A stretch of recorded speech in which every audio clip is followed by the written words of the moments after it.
హైవ్యూర్స్ నన్ను నిన్నో మొన్నో కామెంట్స్ చూపెట్టి కొంతమంది అడుగున్నారు. మీరు నారా లోకేష్ సంబంధించి చంద్రబాబు సంబంధించి కూటమి గవర్నమెంట్ బాగానే చెప్తున్నారు, ఫీజు రీయింబర్స్మెంట్ ఎక్కడ సార్? నేను ఆల్రెడీ ఇచ్చాను అనుకుంటున్నా. ఏ ఫీజు రీయింబర్స్మెంట్ గురించి అయితే ఈరోజు జగన్ గారి వైసీపీలో మాట్లాడుతున్నారు, వాళ్ళు సిగ్గుండాలి, బుద్ధి బుర్ర జ్ఞానం ఉండాలి.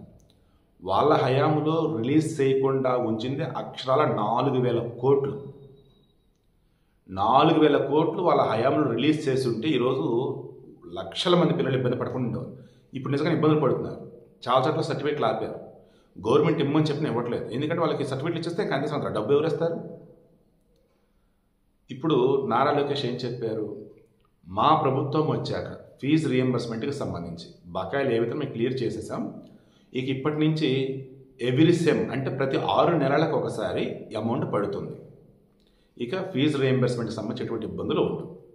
నెక్స్ట్, జగన్ గవర్నమెంట్లో వాళ్ళు ఏవైతే ఫీజు రీయింబర్స్మెంట్ చేయకుండా బకాయిలు పెట్టారో 4,000 కోట్లు, అది ఖచ్చితంగా మేము క్లియర్ చేస్తాం, బట్ కొంచెం టైం తీసుకుంటాం, దఫదఫలా క్లియర్ చేస్తాం అన్నారు.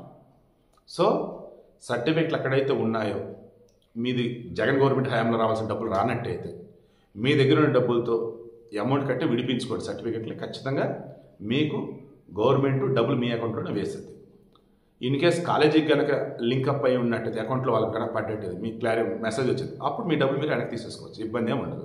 ఇవ్వనన్నారనుకోండి, కేసు పెట్టండి, ఏం పర్లేదు. ఇక ఇప్పుడున్నటువంటి వాళ్ళు మీకు ఇక ప్రతి 6 నెలలకు ఒకసారి ఫీజు రీయింబర్స్మెంట్ అనేది మీకే వచ్చింది. మీకు కాలేజీలకే పడిపోయింది. ప్రతి 6 నెలలకు ఒకసారి ఫీజు రీయింబర్స్మెంట్ డైరెక్ట్గా ప్రభుత్వం నుంచి కాలేజీలకు వెళ్ళిపోయింది. దెన్ కాలేజీ వాళ్ళు మీ సర్టిఫికెట్లకి వాళ్ళ దగ్గర పెట్టుకోవద్దు. నాకైతే చాలా బాగా నచ్చింది ఇదైతే.